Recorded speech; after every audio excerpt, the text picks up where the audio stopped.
नमस्कार, मैं सबा खान। आप देख रहे हैं हेडलाइंस बुंदेलखंड। परसाई जी और ज्ञान रंजन, ये दो नाम ऐसे हैं जिन्होंने आधुनिक हिंदी साहित्य में जबलपुर का पुराना गौरव फिर से बहाल किया और अपने अपने लेखन से एक अलग पहचान बनाई। दोनों से जुड़े हुए स्थानीय रचनाकार और साहित्य इनके बीच के रिश्तों और धुंध की गौर से देखते रहे और इन्हें पहचानने की कोशिश करते रहे। परसाई जी एक ग्रामीण परिवेश से निकलकर जबलपुर आए, जबकि ज्ञान जी शहर और वालिक महानगर के प्रेम में पगे हुए हैं। वह भी इलाहाबाद जैसे नगर से, जो एक समय देश की साहित्यिक राजधानी मानी जाती थी।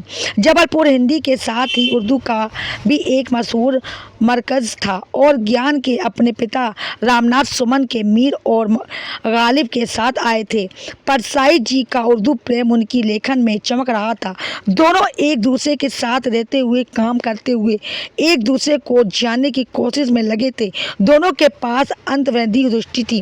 परसाई जी ने ज्ञान जी पर पहले लिखा, ज्ञान जी ने बाद में। ज्ञान जी ने परसाई जी पर जो कुछ लिखा उसे पढ़ते हुए लगता है कि वे परसाई जी के बहाने वे अपने बारे में भी लिख रहे। ज्ञान जी लिखते हैं, परसाई जी का रचना संसार एक समुद्र की तरह, वे कभी बटने वाला संसार नहीं है। उनकी समीक्षा भी टफ नहीं होती। जिस रचनाकार के पास दृष्टिकोण होता है उसकी समीक्षा भी बहुत दूर तक जाती, कभी कभी अंत का जाती, कभी कभी अंतहीन अंत तक जाती। बड़े रचनाकार के भीतर प्रवेश करना एक चक्रव्यूह में जाने की तरह है।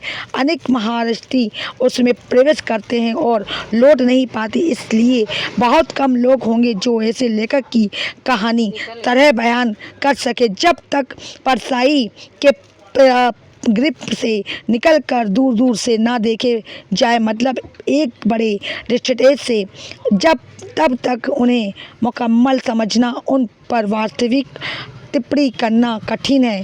परसाई की मौत को उन्होंने मुग्ध देहात सहा कहा।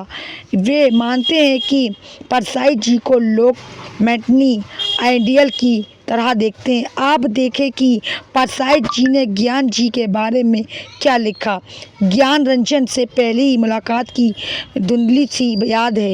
यही जबलपुर में शायद नरेश सक्सेना के साथ ज्ञान मिले थे। फिर मुलाकात हुई थी। साहित्य संबंध से ही बहुत जल्दी पिंड छुड़ा लेता हूँ और साहित्यिक संबंध कायम कर लेता हूँ। मात्र साहित्य संबंध बहुत बेमानी है ये सोचना कि कुछ लिख कर या दूसरे के लिखे पर बात करके हम अपने अपने जमाने के नियामक को हो जाते हैं। जो होता है हमारे कारण वो होता है। खतरनाक भ्रम है ये लेखक और बाकी सबके कार्य देता है। मैं ये अलग दुनिया नहीं बरसाता। जबलपुर में इलाहाबाद की तरह अड्डेबाजी का शौक है। मैं बहुत पुराना अड्डेबाज हूँ। ज्ञान रंजन इन अड्डेबाजों में सहज की सम्मिलित होकर, तब एक अड्डा था, सेठ नारायण राय की पुस्तक की दुकान।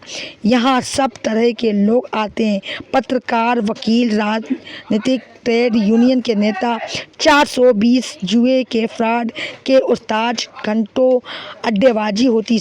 खुफिया विभाग के एक इंस्पेक्टर भी आसपास होते, जान पहचान के थे। हमारे साथ चाय पीते, कहते आजकल आप लोगों का ध्यान रखा रहा हूँ।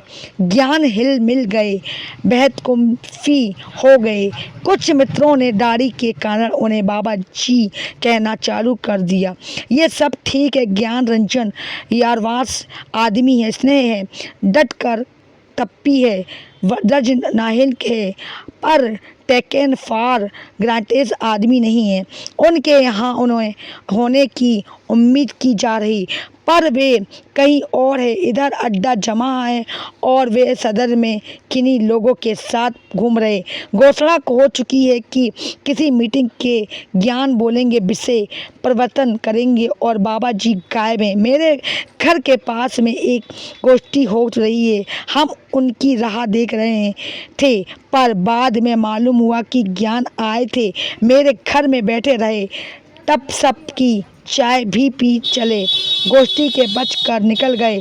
इसी कारण साथी कहने लगे, ज्ञान तो झटके देते हैं, लेकिन हम जानते हैं कि ज्ञान व्यक्ति की नाटकीय स्थापना के लिए वे करते हैं। अपने काम के प्रति पूर्ण गंभीरता के संप्रति जिसे जरूरी समझते हैं उसे चुपचाप करते रहते हैं और फिर लोगों को चकित होना पड़ता है और कहते हैं ज्ञान दिखते नहीं है, कहाँ गायब है, और तभी ज्ञान नए नाटक के मंचन की घोषणा कर देते हैं, जिसे बेतैयार करवा रहे बाबा जी गायब है और एक दिन पहल का ताज़ा अंत लेकर हाजिर हो गए। ज्ञान रंजन चुपचाप धीरज से काम करते जाते, कोई हड़बड़ी नहीं, प्रचार नहीं। ये धीरज उनके लेखन में भी, उनके कहानी में भी पढ़िए। इतने धीरज के सहजता है, बात कही जाती है कि कहीं कोई तनाव हड़बड़ाहट बड़बोध नहीं है, लेकिन कहा जाता है कि अच्छी तरह जानता है, धीरज कह देता है, उसके कहने की जल्दी नहीं है। काम में आदमी को समझने में, स्थिति के विश्लेषण में निष्फों के ज्ञान रंजन का ये धीरज और ठोसपन है। बड़े गहरे जाकर धीरे धीरे चीज़ के सब पहलू ज्ञान रंजन समझेंगे, तब करेंगे या लिखेंगे। लेकिन ज्ञान तीव्र प्रतिक्रिया भी करते हैं, उत्तेजित भी होते हैं और बड़े उत्तेजित होकर कह भी देते हैं, परसाई जी ये लोग साले जिन विश्वासों के प्रति ज्ञान प्रतिबद्ध के उनके लिए भी किसी मुरब्बत नहीं पालते, नुकसान का ध्यान नहीं रखते, समझौता कतई नहीं करते, खुद की सोच समझ कर फैसला नहीं करते, डट जाते करते अफसर खुद की सोच समझकर फैसला लेंगे और उस पर डट जाएंगे।